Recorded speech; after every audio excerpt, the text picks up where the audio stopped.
నమ శివాయ నవే దేహము నమరాదు గదవే మనస్సులో నా మాయ రూపుడై మర్మము గలవాడే మనసే అతడని మర్మము తెలిసితే మహదేవ మహదేవ మహదేవాయని నమ శివాయ నవే దేహము నమరాదు గదవే నలిన హిరణ్య గర్భములో నా హరుడున్నాడనవే అది నీవార శుకాగ్రంబనుచును హర హర హర హర హరాయ నవే నమ శివాయ నవే దేహము నమరాదు గదవే నమ శివాయ నవే దేహము నమరాదు గదవే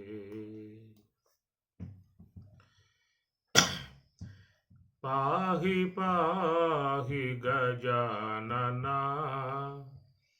పార్వతీ నందన గజానన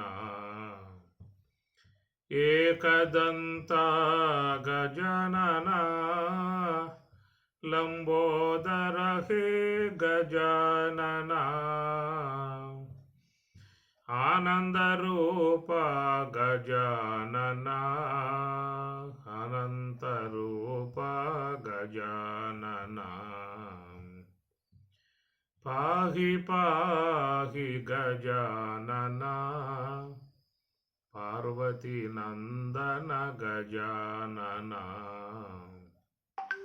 పార్వతీ తనయ గజానన. హరి ఓం తత్సత్వం. అందరికీ శుభాశీషులు. శుభమస్తు. వినాయక స్వామి వారి అనుగ్రహ ప్రాప్తిరస్తు.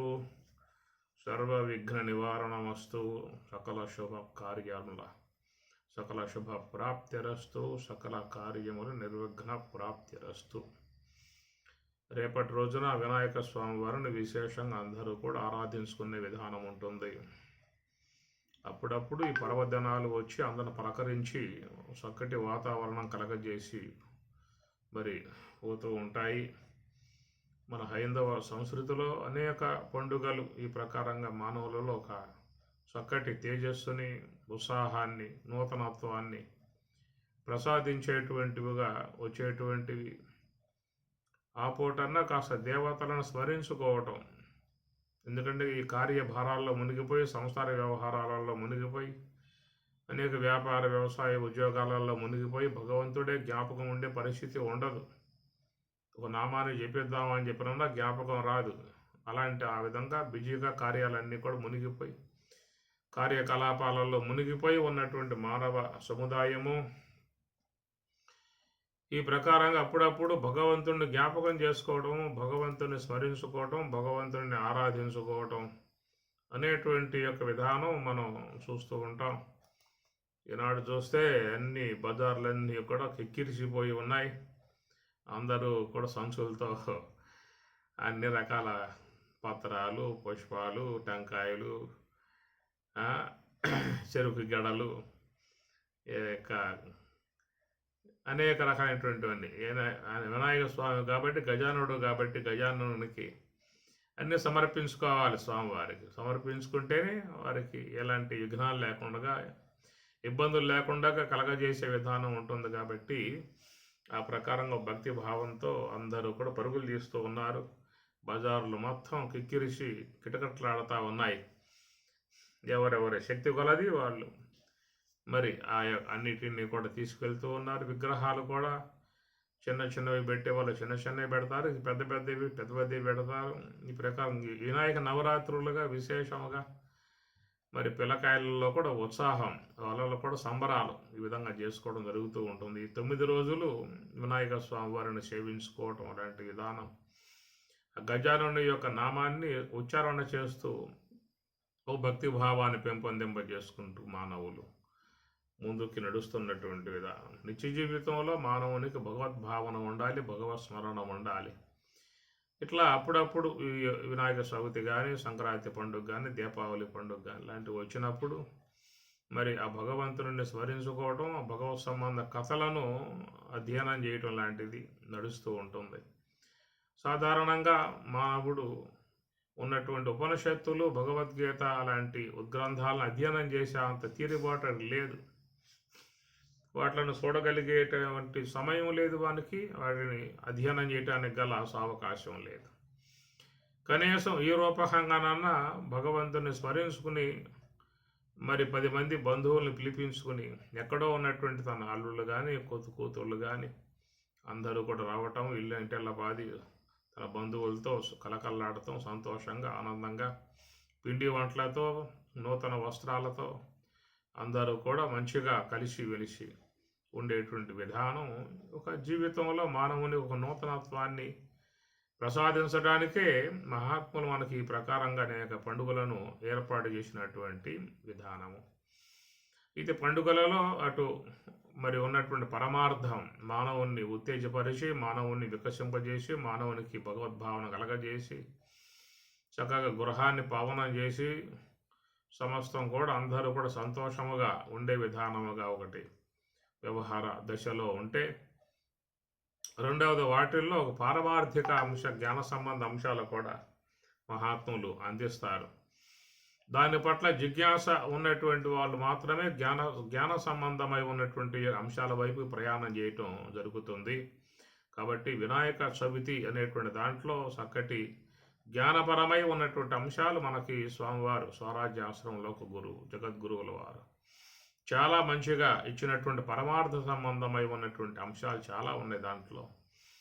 అట్టనే భక్తి భావన పెంపొందింపజేసే విధానముగా మనకి ఈ కథాంశములు కూడా రేపు పూజ అనంతరం మరి వినాయక స్వామి యొక్క విశేషాల గురించి అందరూ చదువుకోవడం లాంటిది ఉంటుంది. గజాసురుడు అనేటువంటి రాక్షసుడు తపస్చేసి పరమశివుని మెప్పించి ఆయనకు వరం కోరుకున్నాడు. స్వామి, మీరు ఎప్పుడూ కూడా నా ఉదరమునందే ఉండాలి అని చెప్పని. వాడు కోరిక అది. పరమశివుడు బోలాశంకరుడు, ఎవరు ఏమడిగినా కూడా ఆయన ఇచ్చేయటమే. ఆ ప్రకారం గజాసురుని ఉదరములో ఆయన నివాసంగా ఉండగా మరి పార్వతి అమ్మవారు చాలా ఆమెగారు బాధపడిన పరిస్థితి. ఈ ప్రకారంగా మరి దేవతలను ప్రార్థించగా శ్రీమన్నారాయణుడు, బ్రహ్మ మొదలైనటువంటి దేవతందరూ కూడా అమ్మవారి దగ్గరకు వచ్చి ఆమె యొక్క బాధను గమనించి పరమశివుని తీసుకురావడానికి అందరూ కూడా బయలుదేరి ఆ గజాసురుడిని సంతోషపరిచి మెప్పించి ఆయన ద్వారా ఒక వరాన్ని పొంది దాని ద్వారా పరమశివుణ్ణి ఉదరము నుంచి బయటికి తీసుకొచ్చిన విధానము. అయితే గజాసురుడు తాను మరణిస్తాననేటువంటి విషయం తెలిసి అయితే నా యొక్క శిరస్సు లోకపూజ్యం కావాలి అనేటువంటి విధానముగా వరం కోరుకోవడం లాంటిది జరుగుతుంది ఆ సందర్భంలో.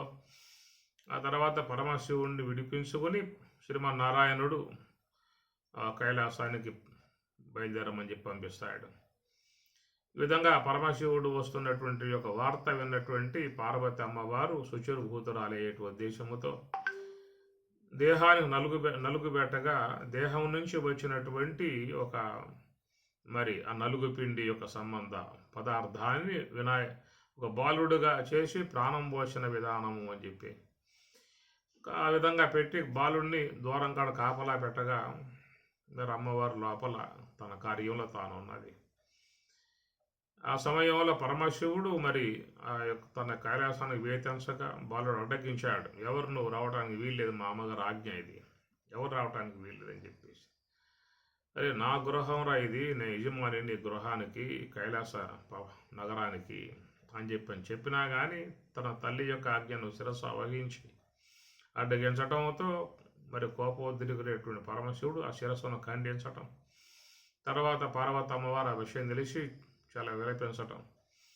ఏ గజాసురుడైతే తన యొక్క శిరస్సును పూజనీయముగా చేయమని చెప్పిన వరం కోరుకున్నాడో ఆ గజాసురుని యొక్క శిరస్సుని మరి బాలునికి పెట్టి గజానన అనేటువంటిదిగా లోక ప్రసిద్ధి కాంచినటువంటి యొక్క అంశముగా చెప్పుకొస్తారు పెద్దలు. మరొక అంశం కూడా మరి పార్వతి ఆ విధంగా బాధపడుతూ ఉంటే పరమశివుడు తన యొక్క భటులను పంపించి ఉత్తర దిక్కు వైపు తలబెట్టి ఉన్నటువంటి గజము యొక్క ఏదైనా ప్రాణి యొక్క శిరస్సును తీసుకురామని చెప్పి అనగా మరి ఆ ప్రకారం వెళ్ళినటువంటి వాళ్ళు ఉత్తర దిక్కు వైపు తలపెట్టి నిద్రపోతున్నటువంటి గజము యొక్క శిరస్సును ఖండించి తీసుకొచ్చిన కథాంశముగా కూడా చెప్తారు. ఈ రూపకంగా ఆయన గజాననుడు అనేటువంటి లోక ప్రసిద్ధిగాంచి ఉన్నటువంటి విధానము. వినాయక స్వామి తాను జయించినటువంటి రోజు చతుర్థి, వినాయక చతుర్థి శుద్ధ చవితి అని చెప్పని అంటారు. అమావాస్య పోయిన తర్వాత వచ్చేటువంటి చతుర్థి అనేటువంటి రోజున వినాయక స్వామి వారి యొక్క జననం అనేటువంటి విషయముగా చెప్పేటువంటి విధానము. మరి ఆ ప్రకారంగా వినాయక స్వామిని బతికించగా అమ్మవారు చాలా ఆనందపడింది, సంతోషపడింది. కొద్దికాలం అయిన తర్వాత దేవతలందరూ కూడా పరమశివుని ప్రార్థించారు. అయ్యా స్వామి, మీ గణములన్నీ కూడా అందరినీ బాధిస్తూ ఉన్నాయి, హింసిస్తూ ఉన్నాయి. రుద్ర గణాలు, అందుకని భూత ప్రేత పిశాచ గణాలన్నీ కూడా శివుని యొక్క అధీనంలో ఉంటాయన్నమాట. దేవగణములు భూత గణములు రెండు రకాలుగా ఉండేటువంటి విధానము. ఈ భూత గణాలు దేవగణాలు ఈ లోకంలో కూడా ఉన్నాయి. దేవగణాలు ఉపకారం చేస్తూ ఉంటాయి, భూత గణాలు అందరినీ పీడిస్తూ ఉంటాయి, హింసిస్తూ ఉంటాయి, బాధిస్తూ ఉంటాయి. అక్కడెక్కడో ఆకాశంలో వేరే లోకాలలో ఈ దేవగణాలు భూతగణాలు ఉన్నాయని చెప్పి చెప్పుకోవటం ఒక చారిత్రాత్మక అంశమైతే మనం చుట్టూనే ఉన్నటువంటి భూతగణాలు ఉన్నాయి, దేవగణాలు ఉన్నాయి. సరే, ఏవైనా కానీ గాక దేవతల ప్రకారంగా పరమశివుని ప్రార్థించారు. స్వామి, మరి ఆ యొక్క ఆ భూత గణాలకు ఎవరో ఒక నాయకుడిని పెట్టాలి, మీరు పెట్టకపోతే మాకు చాలా బాధ అయిపోతుంది. ఆ నాయకత్వం లేకపోవడం కారణంగా అవన్నీ కూడా పైన పడి అందరినీ కూడా బాధిస్తూ ఉన్నాయని చెప్పని ప్రార్థిస్తే అప్పుడు ఆ భూత గణాలకు నాయకుడిని చేయాలనే సంకల్పంతో పరమశివుడు మరి చెప్పగా కుమారస్వామి చెప్పాడు, స్వామి నాకు ఇవ్వండి ఆ యొక్క పదవి, నేను చూసుకుంటా అని చెప్పి అన్నాడు. చాలా అందముగా ఉండేటువంటి యొక్క స్వామి, సుందరమూర్తి యొక్క స్వామి, నెమలి వాహనముగా ఉన్నటువంటి స్వామి కుమారస్వామి. కనుక ఆ యొక్క పదవి నాకు ఇవ్వమని చెప్పని అడిగితే, నేను పెద్దవాడిరా, ఇంటికి నాకు ఉండాలి ఆ పదవి, నువ్వు చిన్నవాడివి, తర్వాత పుట్టావు, నా తర్వాత నేను అగ్రజ, ముందు పుట్టినటువంటి వాడిని, నాకు ఆ పదవి కావాలని చెప్పని వినాయక స్వామి పోటీ పడగా అప్పుడు దిక్కుతోయిక పరమేశ్వరుడు కూడా మరి ఏం చేయాలనే విషయం మీద చెప్పాడు. అయితే ఎవరైతే ముల్లోకాలని ఒక రౌండ్ వేసి వస్తారో వాళ్ళకి ఈ యొక్క పదవిని వాళ్ళకి కట్టబెడతా అని చెప్పి అన్నాడు. సామర్థ్యం ఉండాలి, పరిపాలన చేయాలంటే సామర్థ్యం ఉండాలి. అందుట్లో ఈ భూత గణాలను నదుపులే పెట్టడం అని చెప్పనంటే సర్వశక్తులు ఉన్నటువంటి వాళ్ళు మాత్రం పెట్టగలిగే అవకాశం ఉంటుంది. కాబట్టి ఈ సమస్త ముల్లోకాలను కూడా ప్రదక్షిణం చేసి నా వద్దకు ఎవరైతే ముందుగా వస్తారో వాళ్లకు మరి ఈ యొక్క నాయకత్వాన్ని ప్రసాదిస్తా అని చెప్పేసి పరమశివుడు చెప్పటం. ఎప్పుడైతే ఆ వార్త వెలువడిందో ఎంబటి కుమారస్వామి తన యొక్క నెమలి వాహనంపై అధిరోహించి ఆయన గారు మరి చక్కగా మహావేగముగా వెళ్ళిపోతా ఉన్నాడు. తర్వాత చూస్తే వినాయక స్వాముల వారు ఆయన పోయే పరిస్థితి కాదు, ఆయన కదిలే అవకాశాలు లేవు, ఆయన ఆకారమే అలా ఉంటుంది. మరి వాహనం చూద్దామా అంటే ఎలుక వాహనం, దాని మీద ఎక్కడ కూర్చుంటాడు, ఎక్కడ ముల్లోకాలు తిరిగి వచ్చే అవకాశం ఉంటుంది. ఇది ఆయనకున్నటువంటి బాధ. ఇంతలో నారద భగవానుల వారు తెచ్చారు. మరి ఆ యొక్క దేవర్షి నారద భగవానుల వారితో మొరబెట్టుకున్నాడు. అయ్యా స్వామి, ఏమిటిది, నా పరిస్థితి తెలిసి కూడా మా తండ్రి గారు ఇలాంటి యొక్క నియమాన్ని పెట్టడం అంత బాగాలేదు. మరి ముల్లోకాలని ప్రదక్షిణం చేసి రావటం అని చెప్పనంటే అది నా బోటి వానికి అయ్యే అవకాశాలు లేవు. అయితే పదవిని వాంఛించా, నేను ఉందా అని చెప్పి అనుకున్నాను, కానీ మా తండ్రి గారు మాత్రం ఇలాంటి ఒక శాసనం చేశారు, అది నా వల్ల అయ్యే పని కాదు అని చెప్పని పశ్చాత్తాపతుడు ఆయనగా బాధపడుతూ ఉన్న సందర్భంలో నారద భగవానుల వారు ఆయనకు ఉపదేశించాడు. నాయన, నువ్వేం బాధపడాల్సిన అవసరం లేదు, నీకు చక్కగా విజయం చేకూరే అవకాశం ఉందని చెప్పి అన్నాడు. ఎట్లా వస్తుంది స్వామి విజయం నాకు, మా వాడు ముందుకు వెళ్ళిపోయాడు, వాడు సమస్త లోకాలను రౌండ్ వేస్తూ ఉన్నాడు, నా పరిస్థితి ఇక్కడే ఉన్నది, కైలాసంలోనే ఉన్నాను, ఇలా ఉన్న యొక్క నాకు ఎట్లా విజయం చేకూరే అవకాశం ఉంటుందని చెప్పని దానంగా అడిగితే అప్పుడు చెప్పాడు ఆ దేవర్షి బ్రహ్మర్షి, అయా జగతః పితరౌ వందే పార్వతీ పరమేశ్వరవు, మీ తల్లిదండ్రులు సమస్త విశ్వమంతా కూడా ఈ జగత్తంతా కూడా వారి యొక్క స్వరూపమే. శివుడు లేకుండా అమ్మవారు లేకుండా ఈ జగత్ అనేది లేదు. ఈ జగత్తంతా కూడా అమ్మవారి స్వరూపం. అమ్మవారు స్వామివారి సన్నిధిలో ఉన్న విధానం కాబట్టి నీ సమ్ముఖానే ఉన్నారు వారు ఇరువురు కూడా. కాబట్టి వారు నమస్కారం చేశావంటే చాలు అని చెప్పని ఈ ప్రకారం నారదుడు వినాయక స్వాముల వారికి సకల ఉపదేశం చేయటంతో అని చాలా ఆనందం కలిగింది, సంతోషం కలిగింది. చక్కగా లేచి స్వామివారికి నమస్కారం చేసి తల్లిదండ్రులకు 3 ప్రదక్షిణములు చేసి చక్కగా నమస్కారం చేసి కూర్చున్నాడు. అంతేక కుమారస్వామి వెళ్ళిన చోట కంటే దానికంటే ముందే వినాయక స్వాముల వారు వెళుతున్నట్లుగా కనబడుతున్న దృశ్యం. చివరికి ముల్లోకాలను కూడా ఆయన ప్రదక్షిణం చేసి తండ్రి వద్ద ఉండటం లాంటి విషయం కుమారస్వామి దర్శించి తండ్రి గారితో, నాయన మరి మా అన్నగారే గొప్పవాడు, ఆయనే నాకంటే ముందుగా బయలుదేరి వచ్చాడు, ఆయనకి పదవిని ప్రసాదించమని చెప్పని చెప్పటము, పరమశివుడు సమస్త భూత గణాలకు అధినాయకుడుగా వినాయక స్వాముల వారిని చేయటం లాంటి సందర్భము.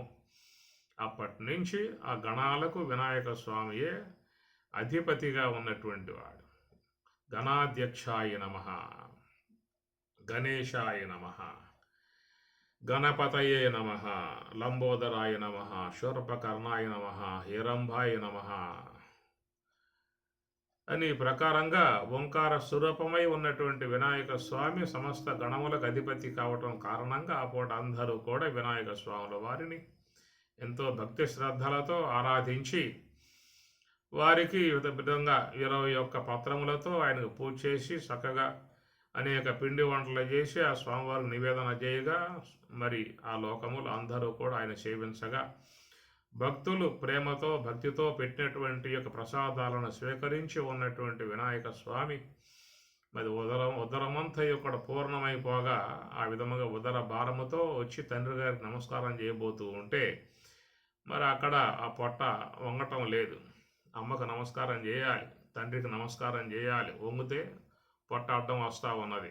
ఇట్లా అవస్థ పడతా ఉంటే పరమశివుని యొక్క శిరస్సు మీద ఉన్నటువంటి యొక్క చంద్రమౌళి చంద్రుడు ఒక్కసారిగా పక్కపక్క నవ్వాడు అని చెప్పని దాంతో ఆయన యొక్క చూపు పడగానే వినాయక స్వామి వారి యొక్క ఉదరం చీలిపోయి పదార్థాలన్నీ బయటపడగా ఒక్కసారిగా వినాయక స్వామి సృహ తప్పి పడిపోవటంతో పార్వతీ అమ్మవారు కోపం కలిగి ఎవరైతే చంద్రుడిని దర్శిస్తారో వారు మరి అనేక నిందలకు గురయ్యే పరిస్థితి ఏర్పడుతుంది అని ఆమె గారు శపించటము. మరి ఆ తర్వాత మరి ఆ శాపం అంతా కూడా లోకం అంతా వ్యాప్తి కావటం కారణంగా అనేక మంది ఆ పూట అనేకమైనటువంటి యొక్క నిందలకు గురై బాధపడుతున్నటువంటి పరిస్థితి. దాని అగ్నిహోత్రుడుని ఆరాధిస్తూ సప్తఋషులు హోమ కార్యాలు చేసిన తర్వాత ఆయన చుట్టూ ప్రదక్షిణం చేస్తూ ఉండగా అగ్ని మరి సప్తఋషుల యొక్క భార్యల యందు మనసు గలవాడై ఉండగా ఆ విషయాన్ని గమనించినటువంటి యొక్క స్వాహాదేవి సప్తర్షులలో అరుంధతి రూపము కాక మిగతా అందరి రూపములు ధరించి అగ్నిదేవులను సంతృప్తి పరిచినటువంటి విధానములో మరి ఆ విషయం తెలిసినటువంటి సప్తర్షులు వారి యొక్క భార్యలను మరి నిందలు చేయగా దాని విషయం కారణం ఏంటంటే వాళ్ళు మరి సవితి చంద్రుడిని చూస్తాం కారణంగా అలాంటి నిందలకు గురయ్యారని చెప్పేసి అనేటువంటి భావన.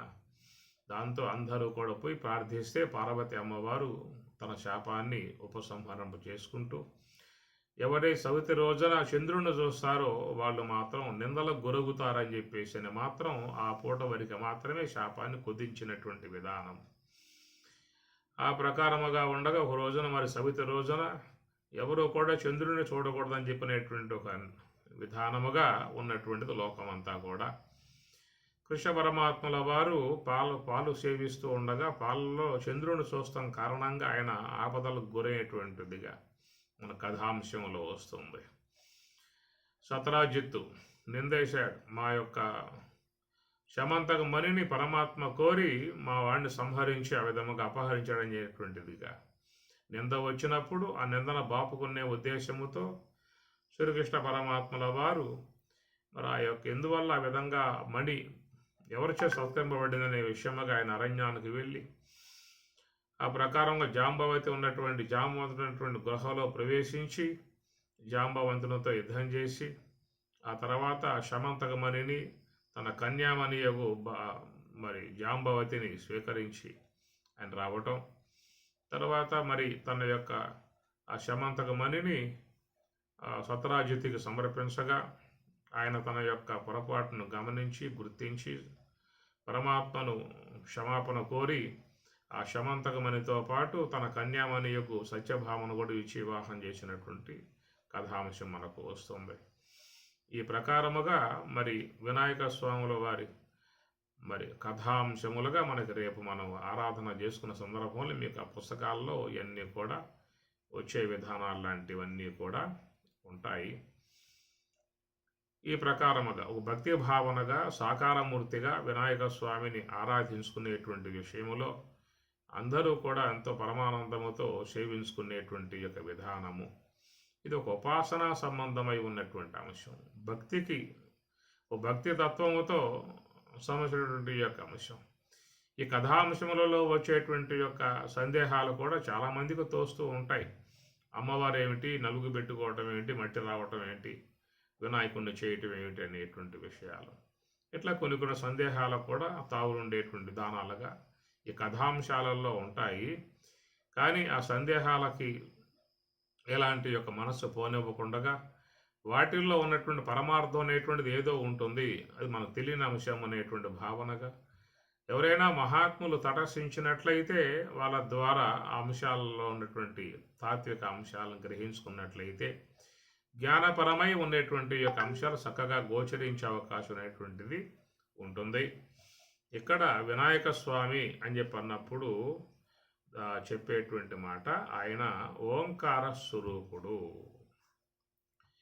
ఓం ఓం ఓం ఓంకార రూపం త్రహమితి చపరం యస్వరూపం తురీయం త్రైగుణ్యాతీత నీలం కలయతి మనసస్తేజ సింధూరమూర్తిం యోగీంద్ర బ్రహ్మరంధ్రే సకల గుణమయం శ్రీహరేంద్రేణ సంగం గం గం గం గణేశం గజముఖమభితో వ్యాపకం చింతయంతి అని వినాయక స్వామిని ప్రార్థిస్తారు.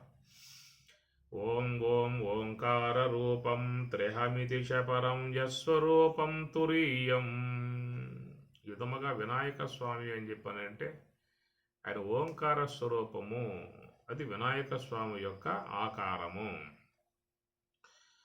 ఎందువల్లంటే మనం ఏ యొక్క దేవతని ఆరాధించాల్సి వచ్చినా కానీ ముందుగా వినాయక స్వామి పూజ చేసిన తర్వాతనే మిగతా దేవతలను ఆరాధిస్తాం. కాబట్టి వినాయక పూజ, విఘ్నేశ్వరుని పూజ, ఏ కార్యం తలపెట్టినప్పటికీ కూడా వినాయకుని యొక్క నామాలు చెప్పి ఆయన పూజించిన తర్వాతే మిగతా దేవతలని ఆరాధించటం లాంటి యొక్క అంశం లోకంలో ఉంటుంది. యజ్ఞయాగాదులు కూడా చేసేటప్పుడు ముందు వినాయక స్వామి యొక్క పసుపుతో చేసినటువంటి యొక్క ఆ ముద్దను ఆడబెట్టి వినాయక స్వామిగా భావించి ఆయన ఆరాధించిన తర్వాతే యజ్ఞ కార్యక్రమాలను కూడా ప్రారంభం చేసే విధానం లాంటిది ఉంటుంది. కనుక అగ్రపూజ్యుడు, సకల దేవతలకు అగ్రపూజ్యుడు అని చెప్పి అన్నారు. ఎందువల్ల అంటే ఓంకారం అనేటువంటిది సమస్త నామాలకి మూలమై ఉన్నటువంటిది కాబట్టి ఆయన మరి అగ్రపూజ్యుడుగా ఉన్నటువంటి ఓంకార స్వరూపమే వినాయక స్వామి అనేటువంటి అర్థం. కాబట్టి ప్రకారముగా మనకి వినాయక స్వామి అనేటువంటి అర్థాన్ని మనకి పరమార్థముగా స్వామివారు కూడా చక్కగా చెప్పుకొచ్చారు.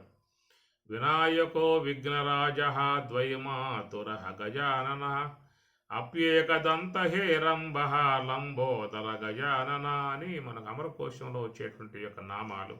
వినాయక విఘ్నరాజ ద్వైమాతుర గణాధిప అప్యేకదంత ఏరంబ లంబోదర గజానన అనేటువంటి చాలా పేర్లు స్వామివారికి, శూరపకర్ణాయ నమః, లంబోదరాయ నమః అని ఇట్లా చాలా పేర్లు స్వామివారిని మనం కొలుసుకుంటూ ఆరాధించుకుంటూ అష్టోత్తరనామాలలో సేవించుకుంటే విధానం ఉంటుంది. ఇవన్నీ చూసినట్లయితే మరి స్వామివారిని ఏం చెప్పుకున్నామంటే ఇక్కడ మనం ఓంకార స్వరూపమే వినాయక స్వామి. ఆయన సకల గణములకు అధినాయకుడు. ఓంకారం అని చెప్పనంటే ఆయన సమస్త విశ్వంలో ఉన్న సమస్త గణాలకు అధికారికంగా అధికారిగా ఉన్నటువంటి విధానం పరబ్రహ్మ తత్వమే వినాయక స్వామి అని చెప్పని. అంటే పరబ్రహ్మమే సమస్త గణాలకు అధినాయకుడుగా ఉన్నటువంటిది. కాబట్టి ఈ ప్రకారముగా మనకి వినాయక స్వామిని మనకు పరమార్థంగా చెప్పేటువంటి ఒక మాట ఏంటంటే ఆయన ఉన్నటువంటి స్థలం గ్రాణ స్థలము అంటారు. అట్లుగా ఉనగుదస్థానంబునవాశావర్ణగంబై చతుర్దళయుక్తంబై తప్త కాంచన పుష్ప సన్నిభంబై మహీనిలయంబై ఘ్రాణాకారణంబై మూలాధార చక్రంబు రంజిల్లు అందు వినాయకునకు 6 నూర్లు హంసలు. కనుక ఎక్కడ ఘ్రాణ కారణంపై మూలాధార చక్రం అనేటువంటిది మనకి ఘ్రాణమునందు చెప్తారు. ఆ మూలాధార చక్రానికి ఆయన అధిపతిగా ఉన్నటువంటిది. మూలాధార, స్వాదిష్టాన, మణిపూరక, అనాహత, విశుద్ధ, ఆజ్ఞ, సహస్రార అని విధముగా షట్చక్రాలు చెప్పే విధానములో మొట్టమొదటి చక్రం మూలాధార చక్రం అని చెప్పని దానికి అధిపతి వినాయక స్వామిగా చెప్తారు. స్వాదిష్టాన చక్రానికి బ్రహ్మ అధిపతి, మణిపూరక చక్రానికి విష్ణు అధిపతి, అనాహత చక్రానికి పరమశివుడు అధిపతి, విశుద్ధ చక్రానికి జీవుడు అధిపతి, ఆజ్ఞా చక్రానికి పరమాత్మ అధిపతి, సహస్రారమునకు సద్గురుదేవుడు అధిపతిగా ఉన్న విధానముగా ఆది చక్రమై ఉన్నటువంటి యొక్క మూలాధార చక్రం దానికి అధిపతిగా వినాయక స్వామిని చెబుతారు.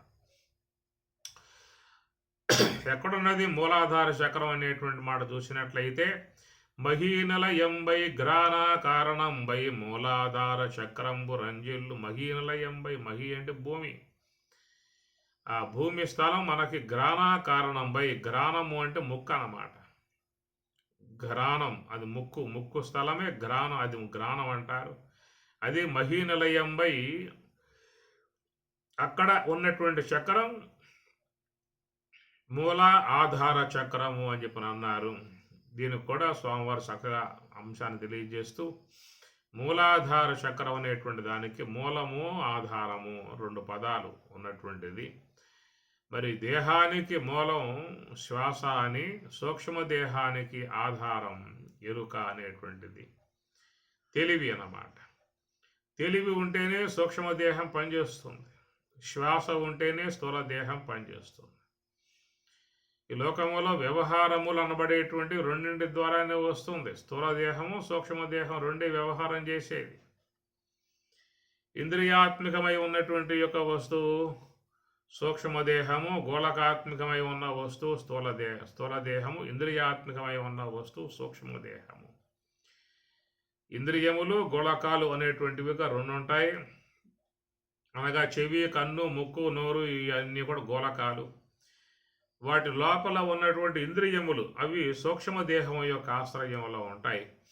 కనుక దేహం గోళకాత్మికము, సూక్ష్మదేహం ఇంద్రియాత్మికము. ఈ రెండింటి కలయిక వల్లే వ్యవహారం అనేది సిద్ధిస్తుంది. లోకంలో సకల మానవులు తమ వ్యవహారములు చేసుకుంటున్నారు అని చెప్పనంటే వారికి స్థూల దేహము ఉండాలి, సూక్ష్మదేహము ఉండాలి.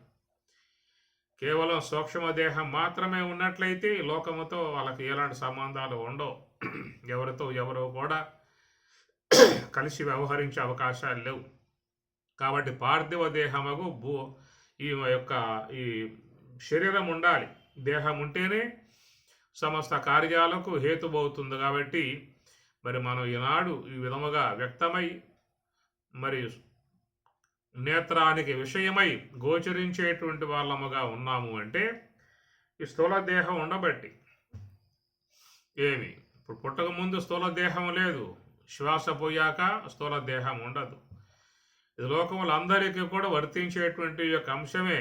ఈనాడు యొక్క భారతదేశం ఉన్నటువంటి జనాభా అందరూ కూడా అనగా దేహం రాకముందు వాళ్ళు కేవలం సూక్ష్మదేహంగానే ఉన్నారు. రేపు ఈ దేహాలు పోయిన తర్వాత మళ్ళీ సూక్ష్మదేహంగా ఉంటారు. ఈ మధ్యకాలంలో మాత్రమే ఈ దేహం అనేటువంటిది వ్యవహరింపబడుతుంది. కాబట్టి ఈ దేహం వ్యవహరింపబడాలని చెప్పినట్టు సూక్ష్మ దేహం లోపల ఉండాలి. కనుక స్థూల దేహం పనిచేయాలంటే శ్వాస ఉండాలి, సూక్ష్మ దేహం పనిచేయాలంటే ఎరుక ఉండాలి, తెలివి ఉండాలి. ఈ తెలివి శ్వాస రెండు కలిసి ఉన్నటువంటి యొక్క మహాకారణ స్వరూపమే ఓంకారము అని చెప్పని. ఓంకారంబు శిరంబు అని సీతారామాంజనేయులు అమ్మవారు చెప్పేటువంటి మాట. ఓంకారంబు శిరంబు అని చెప్పినట్టు. ఓంకారం శిరస్సు.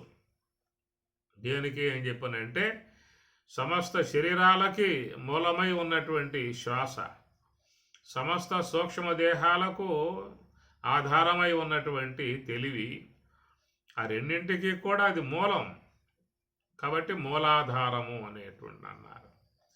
అందుచేత ఆ ప్రకారముగా ఉన్నటువంటి ఆ లోపల ఉన్నటువంటి మహాకారణ స్వరూపం అనబడేటువంటిది అర్ధమాత్ర అంటారు. అర్ధమాత్రయే ఓంకారం. ఆ ఓంకారమే వినాయకుడు. ఆయన ఉన్నటువంటి యొక్క స్థలం గ్రాణ స్థలం. మహీనిలయంబై గ్రాణాకారణంబై. కాబట్టి ఈ ప్రకారంగా తన యొక్క గ్రాణమునందు ఉన్నటువంటి వినాయక స్వామిని యోగులై ఉన్నటువంటి వారు రోజువారీగా ఆయన్ని ఆ గ్రాణమునందే హంస యొక్క ఆశ్రయంలో ఉండి సేవించే విధానం ఉంటుంది. ఉదయం లెగవగానే చక్కగా మీరు కూడా శుచిర్భూతులై దర్భాసనాన్ని వేసుకొని ఉన్నతాసనం వేసుకొని చక్కగా కూర్చొని తూర్పు వైపు ఉత్తరం వైపు కూర్చొని గురు ప్రార్థన చేసి వినాయక స్వామి యొక్క ప్రార్థన చేసి మరి ఆ యొక్క శ్వాస వచ్చేపోయేటువంటి యొక్క ఆ శ్వాసను గమనిస్తూ కూర్చోండి. మీకు వినాయక పూజ చక్కగా ఇక్కడ చేసినట్లే అవుతుంది. ఏమి వినాయక స్వామి విగ్రహాన్ని పెట్టుకుంటాం, 21 బిల్వపత్రాలు అవి కూడా పెడతాం, గరికి పెడతాం, ఉండ్రాళ్ళు పెడతాం, పూలు పెడతాం, పండ్లు పెడతాం, నైవేద్యం పెడతాం, చాలా చేస్తాం మనం. అవన్నీ కూడా స్వామికి నివేదన చేసిన తర్వాత ప్రసాదముగా స్వీకరించే విధానం ఉంటుంది. అది ఒక ఉపాసనా సంబంధముగా, ఆరాధనా సంబంధముగా వినాయక స్వామిని అందరూ కూడా సర్వమానవులు కూడా ఆరాధించుకునే విధానంగా చేసుకుంటారు. కానీ జ్ఞానపరంగా చూసినట్లయితే మరి పొద్దున్నే లగవగానే శుచిర్భూతులై చిన్న సాప వేసుకుని దాని మీద కూర్చుని పద్మాసనము, వీరాసనము, స్వస్తికాసనం ఏదో ఉన్న ఆసనం వేసుకొని చిన్ముద్రదారులై గురు ప్రార్థన చేసి వినాయక స్వామిని ప్రార్థించి కనుక మీరు ఆ శ్వాసను గమనిస్తూ కూర్చున్నట్లయితే అక్కడ మీకు వినాయక స్వామి యొక్క పూజ అనేటువంటిది జరుగుతుంది. ఇది మహాత్ములై ఉన్నటువంటి వారు, యోగులై ఉన్నటువంటి వారు అందరూ కూడా చేసేటువంటి యొక్క ఆరాధనా సంబంధ పూజ ఇది. సామాన్య మానవులు ఎలాంటి జ్ఞానం లేకుండా, శాస్త్ర జ్ఞానం లేకుండా, తాత్విక జ్ఞానం లేకుండా ఉన్నటువంటి వాళ్ళు చేసుకునేటువంటిది సాధారణంగా ఒక విగ్రహాన్ని పెట్టుకుని ఆ యొక్క పత్రాలతో నైవేద్యాలతో నివేదనలు చేసి ఆరాధించే విధానముగా ఉంటుంది. కానీ యోగులు జ్ఞానులై ఉన్నటువంటి వారు చేసేటువంటి ఆరాధన మాత్రం మనస్సుని శ్వాస వెంబటే వచ్చి ఉంచి లోన ఉన్నటువంటి మహాకారణ స్వరూపుడై ఉన్నటువంటి ఓంకారం ఓం ఓం ఓంకార రూపం త్రిహమితి చపరం యస్వరూపం తురీయం. తురీయం అంటారు. అంటే 4వ అంశాన్ని తురీయము అంటారు. జాగ్రత్త, స్వప్న, సుషిప్తి 3 అయితే 4వ తురీయము అని చెప్పని అంటారు. కనుక ఆ తురీయము అనేటువంటి యొక్క అంశమే ఇక్కడ మీకు వినాయక శుద్ధ చతుర్థి అని చెప్పనే మాటగా చెప్పేటువంటి యొక్క విషయము. ఆ వినాయక చవితి అనేది ఎప్పుడు వస్తుందంటే శుద్ధ చవితి, శుద్ధ చతుర్థి, అమావాస్య దాటిన తర్వాత వచ్చేటువంటి చతుర్థి. అమావాస్య అంటే చీకటి, అంధకారం, అజ్ఞానం. సమస్త జీవులందరూ కూడా మరి అజ్ఞానంలోనే తమ జీవన విధానం నడుపుకుంటూ ఉన్నారు. అజ్ఞానేన ఆవృతం జ్ఞానం తేన ముహ్యంతి జంతవః. అజ్ఞానేన ఆవృతం. సమస్త జీవులందరూ కూడా దేంట్లో ఉన్నారయ్యా అంటే అజ్ఞానేన ఆవృతం, తెలియనితనములో ఉన్నారు. అమావాస్య ప్రకారంగా కటిక చీకటి కలిగి ఎలాంటి ప్రకాశం లేకుండా అంధకారంలో మునిగిపోయి ఉన్న విధానం, చంద్ర ప్రకాశము సూర్యప్రకాశం 2 కూడా మరుగై ఉన్న విధానం. రెండు మరుగై ఉన్న విధానం. చంద్రప్రకాశం లేదు, సూర్యప్రకాశం లేదు. దానిని అమావాస్య చీకటి అని చెప్పని అన్నారు. అచ్చపు చీకటిన్బడి గృహవ్రతులై విషయ ప్రవిష్టులై సచ్చు సుబుట్టు సుమ్మరల చెరువిత చెరువెనులైన వారికి అచ్చపు చీకటిన్బడి. ఇట్లా అమావాస్య యొక్క అంధకారములోనే అందరూ ఉన్నటువంటి యొక్క విధానము. చీకటిలో ఉన్నారు, దానితోనే జీవనం కొనసాగించుకుంటూ ఉన్నారు. ఆ చీకటి విధానమే తెలియనితనము. ఎందుకు వచ్చామో తెలియదు, దేనికోసం వచ్చామో తెలియదు, ఏమి చేసుకోవాలో తెలియదు. ఆత్మ అంటే ఏమిటి? ఆత్మ, అనాత్మ, బంధము, మోక్షము, ప్రవృత్తి, నివృత్తి అనేక అంశాలు ఉన్నాయి. ఇవేవి కూడా తెలియకుండా జీవితం గడిచిపోతూ ఉన్నది. అసూలు బాసి అందరూ కూడా ఆ చీకటి కోణం వైపుకే ప్రయాణం చేస్తూ ఉన్నారు. పుట్టినప్పటి నుంచి మరణ పర్యంతం వరకు చీకట్లోనే తన జీవనములు చేసుకుంటూ ఉన్నారు. తెలియనితనంతోనే కూడి ఉన్నారు.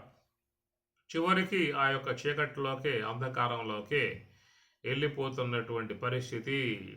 అసూర్యా నామతే లోక అంధేన తమసావృత తాను తే ప్రేత్య అభిగచ్చంతి కేచ ఆత్మహానః జనాః. ఎవరైతే ఆత్మహానః, ఆత్మజ్ఞానాన్ని పొందరో, తత్వజ్ఞానాన్ని పొందరో, సోహంభావ ధ్యానము చేయరో, తత్వచింతన చేయరో ఇత్యాది వాళ్ళందరూ కూడా అజ్ఞానం, తెలియనితనం, అజ్ఞానంతో పుట్టి అజ్ఞానంతో పెరిగి అజ్ఞాన అంధకారంలోకి వెళ్ళిపోతున్న పరిస్థితి. ఈ ప్రకారంగా కొన్ని కోట్ల యుగాల నుంచి ఈ యొక్క అంధకారం అనేది ఈ జీవులు పరిభ్రమిస్తున్నటువంటి విధానము. కాబట్టి ఈ యొక్క జీవుడు అనాదిగా చెప్పుకొచ్చారు. సనాతన ఛేద్యోయం అదాహ్యోయం అక్లేద్య శోష ఏవచ నిత్య సర్వగత స్థాణు అచలహాయం సనాతన. ఎప్పటి నుంచో ఉన్నాడు. జీవునికి నాశనం లేదు. అచ్ఛేద్య ఛేదింపబడదు, అదాహ్య కాల్పబడడు, అశోష్య ఎండింపజేయబడడు.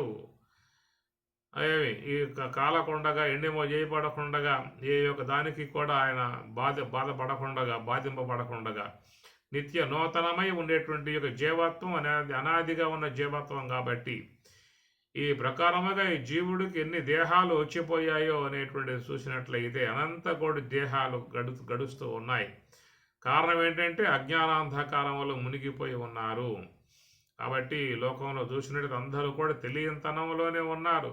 తెలియనితనం, అమావాస్య చీకటి, తెలియనితనము, దాంతోనే విశ్వంలోకి వచ్చారు, దాంతోనే జీవనం చేస్తున్నారు. చివరి దాంట్లోకే వెళ్ళిపోతున్న పరిస్థితి. కాబట్టి ఇలాగా అమావాస్య సంబంధమై ఉన్నటువంటి యొక్క అంధకారంలో మునిగి ఉన్నటువంటి వారికి చక్కగా గురువు అనుగ్రహం ప్రాప్తించినట్లయితే, గురుబోధ లభ్యమైనట్లయితే మరి ఆ యొక్క తత్వజ్ఞానాన్ని అధ్యయనం చేసేటువంటి విధానాన్ని ఆరంభం కావటమే జీవితములో అది పాడ్యమి అన్నారు. చంద్రుడు ఆ పూట మనకు కొంచెంగా కనపడతాడు.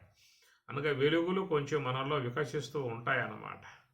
అమావాస్య పోగానే పాడ్యమి నుంచి ఇక చంద్ర కళలు పెరిగే విధానంగా వస్తుంది. కాబట్టి ఈ ప్రకారముగా మరి ఆ యొక్క తాత్విక సంబంధమై ఉన్న జ్ఞానాన్ని తనలో ఇముడ్చుకోవడమే, తనలో వికసింపజేసుకోవడమే చంద్ర కళలకు తావుగా ఉండేటువంటి యొక్క విధానము.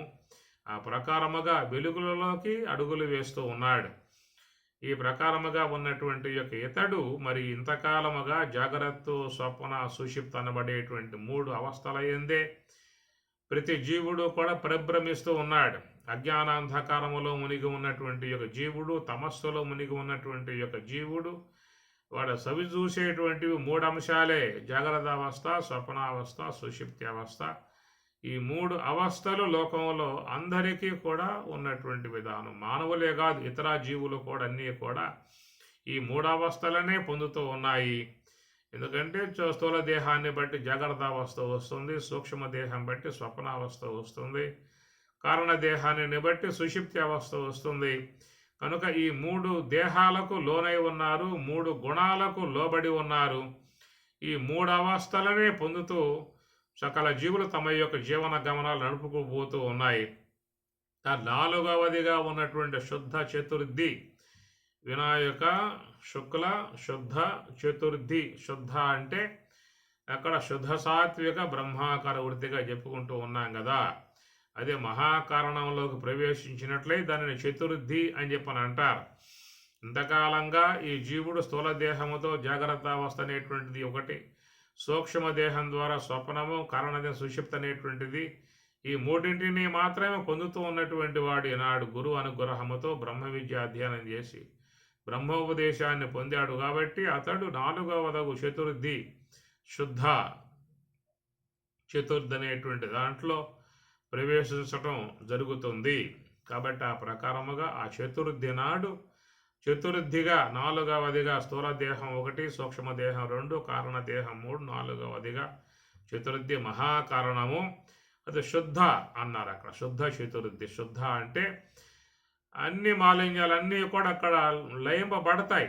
ఎవరైతే మనస్సుని హంస యొక్క ఆశ్రయంలో పెట్టి నివృత్తి మార్గంలో ప్రయాణం చేసేటువంటి వారు అనేక జన్మలుగా అనేక యుగాలుగా ఏ సూక్ష్మదేహంలో అంటిపెట్టుకొని అనేక కల్మషాలన్నీ కూడా వచ్చి మరి చేరిపోయాయో అవన్నీ కూడా మరి శుద్ధం చేసుకునేటువంటి స్థలం ఈ మహాకారణ స్థలం. ఇక్కడ శుద్ధం చేసుకోవటం అవుతుందన్నమాట.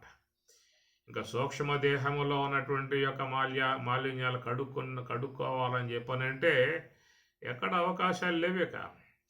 అనగా దేహం వదిలిపెట్టారా అంటే ఇంకా ఏ దేహాల్లో వాడతారో, ఏ క్రిమి కీటక పశువు పక్షి ఇత్యాది అనేక శరీరాలలో పడిపోయే పరిస్థితి. ఆ దేహాలలో ఈ మాలిన్యాలు కడుక్కునే అవకాశాలు అక్కడేం లేవు. అక్కడ ఎలాంటి జ్ఞాన సంబంధ అంశాలు లేవు, తాత్విక సంబంధ అంశాలు లేవు. ఈ ప్రకారముగా మరి అనేక దేహాలు ధరించి వచ్చినటువంటి జీవుడు ఎప్పటికైనా మళ్ళా తిరిగి మానవ దేహం ప్రసాదింపబడితేనే ఈశ్వరానుగ్రహము అన్నారు. దుర్లభం త్రయం ఏతత్ దైవానుగ్రహ హేతుకం మనుష్యత్వం అని చెప్పని అంటారు. జ్ఞానయుక్తమై ఉన్నటువంటి యొక్క మానవ జన్మ మానవ దేహంలోకి వచ్చి పడటం అని చెప్పనంటే అది చాలా అరుదయ ఉన్నటువంటి యొక్క అంశము. దాంట్లో రావటానికి, ఆ దేహంలోకి రావటానికి ఇంతకుముందు ఎన్ని దేహాలలో పడి సంచారం చేసి ఈశ్వరానుగ్రహముతో ఈ దేహంలో ప్రవేశించిన విధానం. కాబట్టి కనుక అజ్ఞానాంధకార అమావాస్య చీకట్లో మునిగిపోయి ఉన్నటువంటి యొక్క జీవుడికి గురుదేవుడు ఎలుగు చూపగా ఎలుగు మార్గంలో ప్రయాణం చేసేటువంటి యొక్క తాను మరి స్థూల దేహం అనేటువంటి దాన్ని దాటాలి, సూక్ష్మదేహం దాటాలి, కారణదేహం దాటాలి. ఈ మహాకారణం అనబడేటువంటి చతుర్థి 4వ దాంట్లో శుద్ధ చతుర్థి. శుద్ధమై ఉన్నటువంటి శుక్ల కనుక తెలుపు వర్ణం కలిగి ఉన్నటువంటి విధానం. శుక్ల కృష్ణే గతి ఏదే జగతే స్యగత శాశ్వతే మతే అని పరమాత్మ కూడా గీతలో చెప్పిన మాట. శుక్ల కృష్ణే గతి అయితే 2 గతులు ఉన్నాయా, శుక్ల మార్గము కృష్ణ మార్గము అని. అనగా తెల్లని మార్గము నల్లని మార్గము అనే 2 ఉన్నాయి. జగత శాశ్వతే మతే, జగత్తులో శాశ్వతముగా ఉన్నటువంటి విధానం. ఈ శుక్ల మార్గం ఉన్నది, కృష్ణ మార్గము ఉన్నది. ఈ కృష్ణ మార్గముగా ఉన్నటువంటి యొక్క చీకటి కోణములో లోకములో అందరూ కూడా ప్రయాణం చేస్తున్న విధానమే. అయితే శుక్ల మార్గంలో ఎవరు వస్తారని చెప్పానంటే మరి గురుకృపకు పాత్రులై బ్రహ్మోపదేశమును పొందినటువంటి వారై నివృత్తి మార్గం వైపుకు ప్రయాణం చేసేటువంటి వారు మాత్రమే శుక్ల మార్గమునందు ఉండే విధానము. అదే శుక్ల చతుర్థి, శుక్ల శుద్ధ చతుర్థి తెలుపు వర్ణముగా ఉన్నటువంటి విధానం. కనుక అక్కడ వినాయక స్వామి వారి యొక్క జననము అని చెప్పని అన్నారు. వినాయక స్వామి ఉండే స్థలం మహాకారణము. ఇది జ్ఞానపరముగా ఉండే అంశము, తాత్వికులు చెప్పేటువంటి యొక్క అంశము. యోగులు తత్వవేత్తలు చక్కగా వినాయక స్వామిని ఆరాధించే విధానం. అలాగా ఈ వినాయక స్వామిని మహాకారణమునందు మహాకారణ స్వరూపుడకు ఓంకారాత్మకమై ఉన్నటువంటి స్వామిని ఆరాధించి సమస్త విఘ్నములను లేకుండా చేసుకునే విధానము. అందువల్ల ఇక్కడ యోగులు ఉండేటువంటి విధానం కనుక ఎవరైనా మనస్సు చక్కగా మహాకారణములో పెట్టి స్వామిని ఆరాధించినట్లయితే వారికి కూడా చక్కగా ఆ యోగ సమాధి తురీయం అని చెప్పిన 4వ అనుభవం కాబట్టి, శుద్ధ చతుర్థి 4వ అనుభవం కాబట్టి దాన్ని యోగ సమాధి అని చెప్పని అంటారు. భాగవతాదుల్లో కూడా ఇదే మాట చెప్పుకొస్తారు. శుద్ధమైన 4వ తెరవన లోలతారహితములుగా అని భారతం చెబుతూ ఉన్నది. శుద్ధమైన 4వ తెరవు అన్నారు. 4వ తెరవు అని చెప్పనంటే ఇది యోగ సమాధి 4వది. జాగ్రత్త 1, స్వప్నం 2, సుషుప్తి 3, నాలుగవది యోగ సమాధి తురీయం, అది శుద్ధమయ్యేటువంటి యొక్క విధానము. అలాంటి దానిని తత్వజ్ఞానులు మాత్రమే పొందే విధానముగా ఉంటుంది.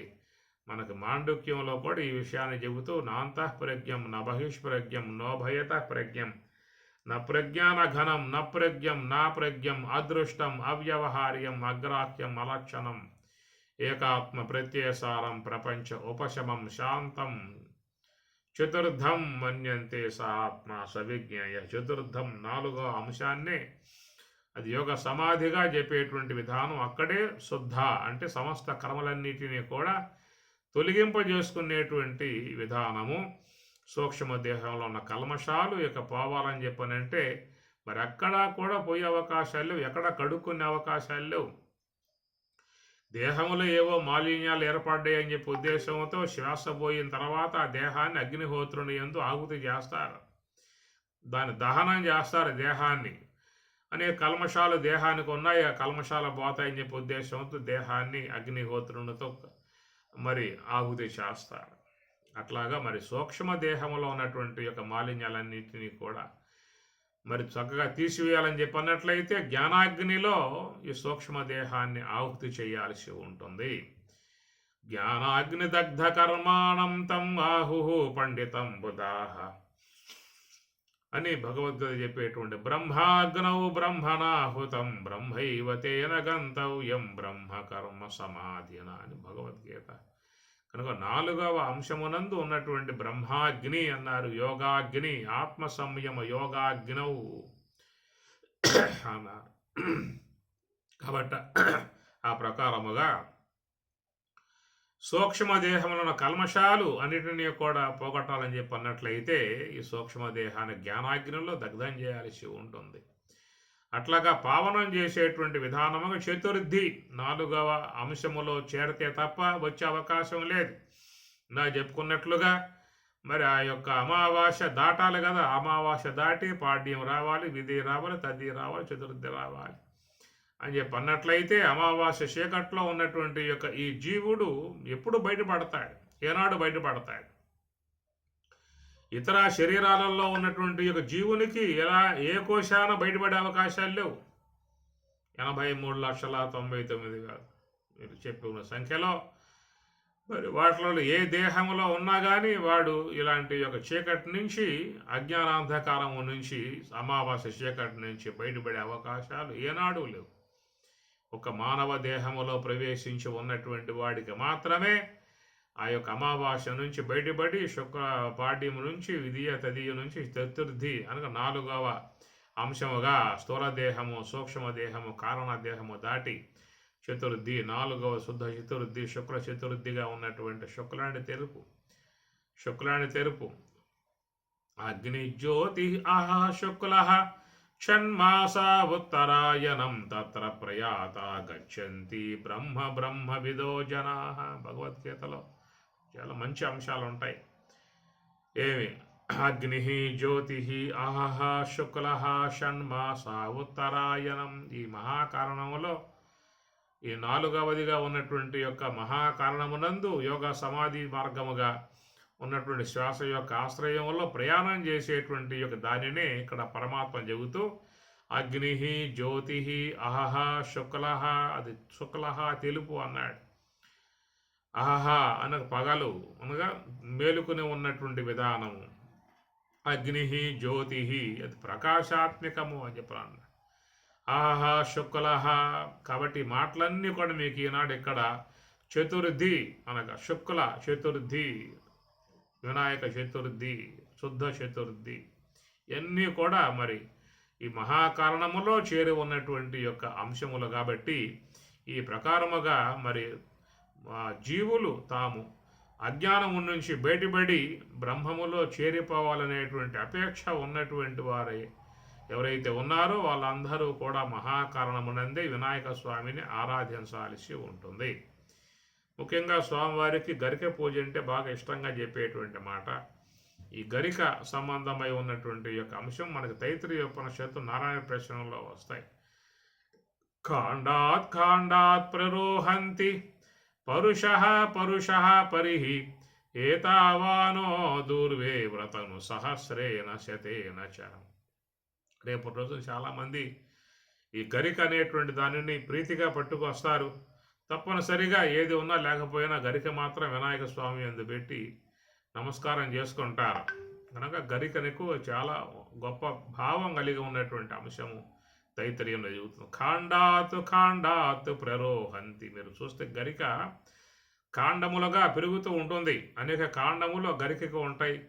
అది పీకేయండి మళ్ళా మొలుస్తుంది, మళ్ళా కాండములుగా వస్తూ ఉంటుంది. ఎంత పీకేసినా పశువుల చేత హింసింపబడ్డ పశువులు భక్షించినప్పటికీ కూడా మళ్ళా అది కాండములుగానే బారుగా మీకు కనబడుతుంది. చూడండి కావాలంటే దాన్ని తైత్రీయంలో చెబుతూ ఖాండాత్ ఖాండాత్ ప్రరోహంతి పరుష పరుష పరిహి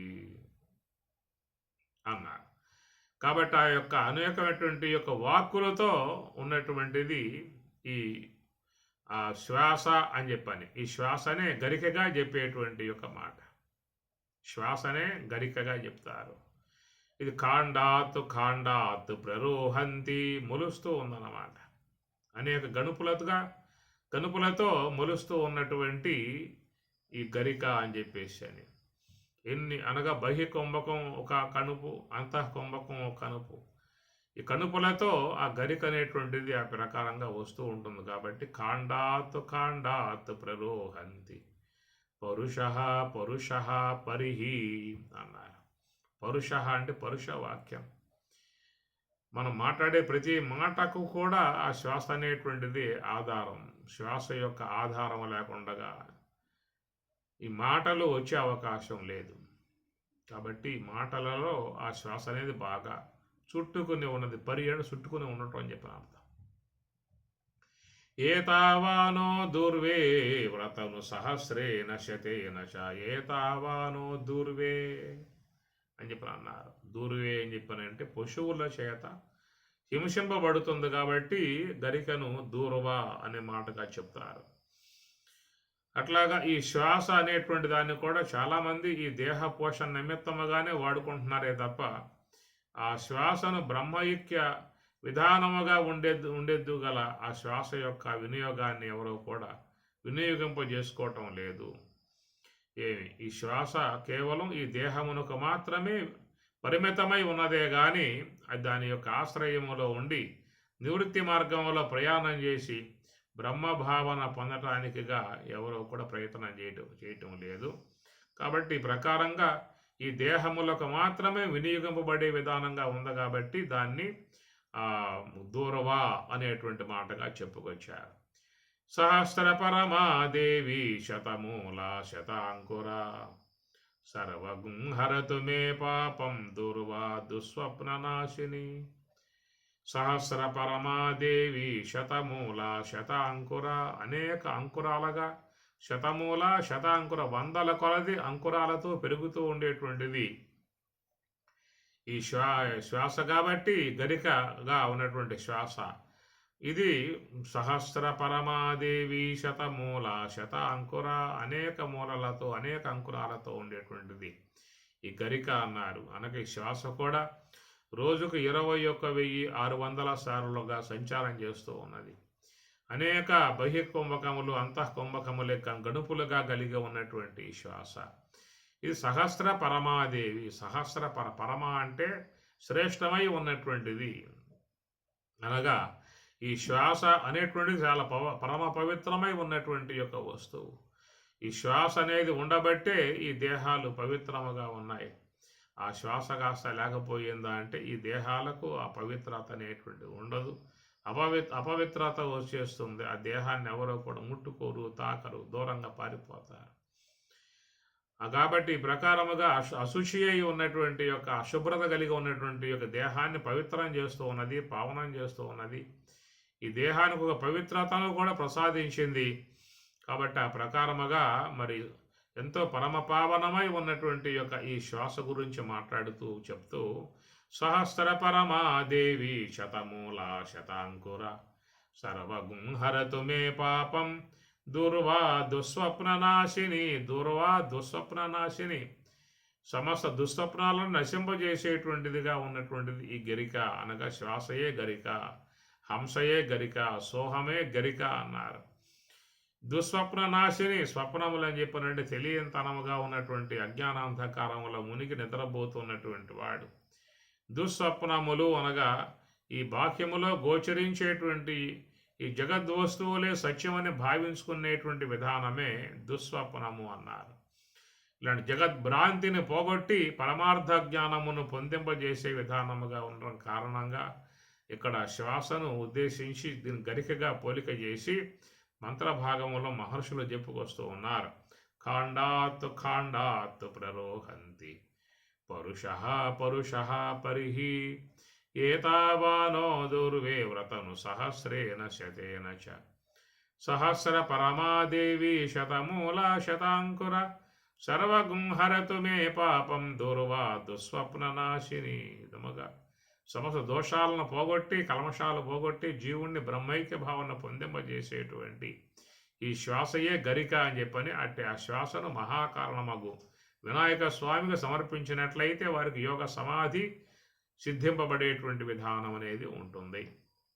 ప్రధానముగా వినాయక స్వామి వారి కుటుంబ విషయం చెబుతూ ఆయనకు 2 భార్యలు అన్నారు. సిద్ధి బుద్ధి అని చెప్పేసి వినాయక స్వాముల వారు. ఏమిటి ఈ సిద్ధి బుద్ధి అని చెప్పన్నట్లయితే మరి మహాకారణమునందున్నటువంటి యొక్క ఓంకారాత్మకమగు వినాయక స్వామికి ఆ సిద్ధి బుద్ధి అనగా ఎవరైతే మనస్సుని హంస వెంబట పెడతారో ఆ సోహం భావ ధ్యానములో ఉన్నప్పుడు వారికి మలినాంతఃకరణం అంతరిస్తుంది, శుద్ధాంతకరణమగు బుద్ధి ఉదయిస్తుంది. కాబట్టి అట్టి అశుద్ధ బుద్ధియే మహాకారణమగు వినాయక స్వామికి పత్నిగా ఉన్నది.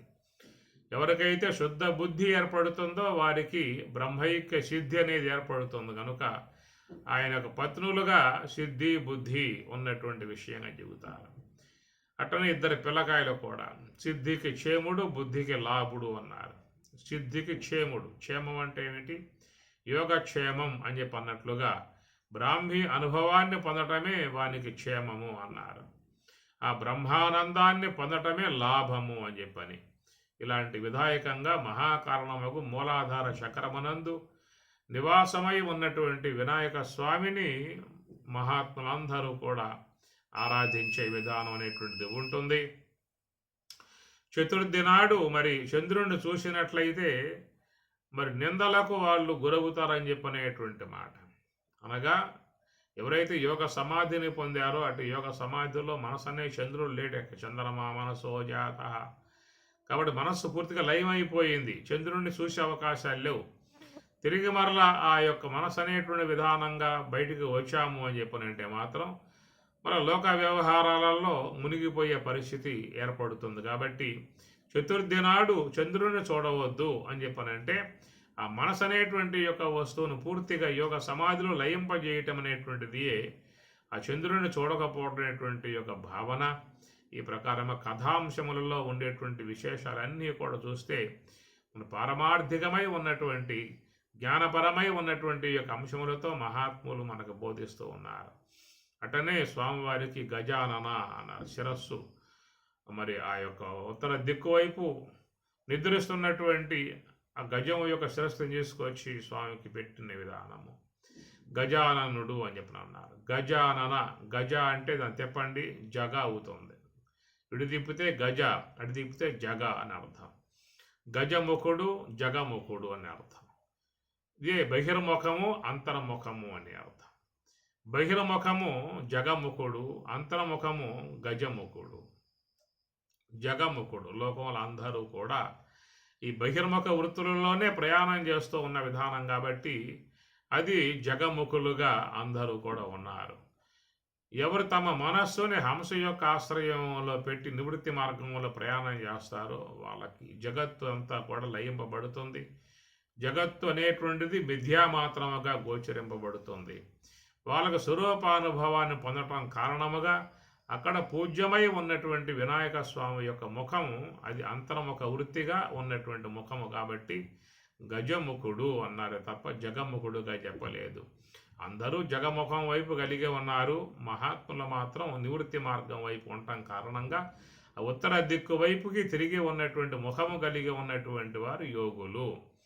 ఈ ప్రకారముగా పారమార్థికముగా చూసినప్పుడు వినాయక స్వామి అని చెప్పనంటే మనకు మహాకారణముగా శ్వాస యొక్క సంచారం, హంస యొక్క సంచారం కలిగి ఉన్నటువంటి యొక్క భాగమే అక్కడ వినాయక స్వామిని జ్ఞానపరంగా యోగపరంగా చెప్పేటువంటి మాట.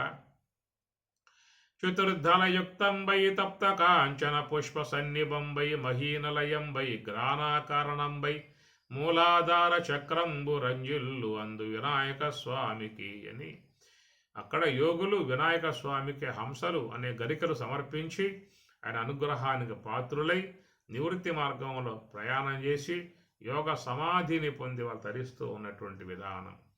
ఓం ఓం ఓం ఓంకార రూపం త్రయమితి చ పరం యత్స్వరూపం తురీయం తురీయం త్రైగుణ్యాతీత నీలం.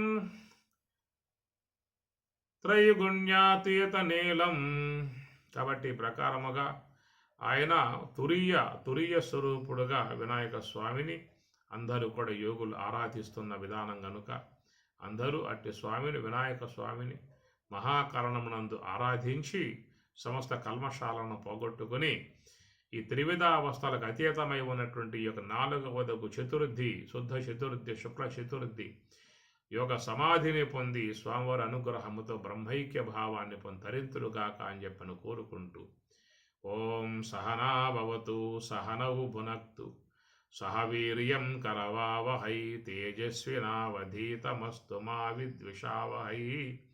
ఓం శాంతి శాంతి శాంతి. హరి ఓం తత్సతు. శ్రీ గురుభ్యో నమః. హరి ఓం.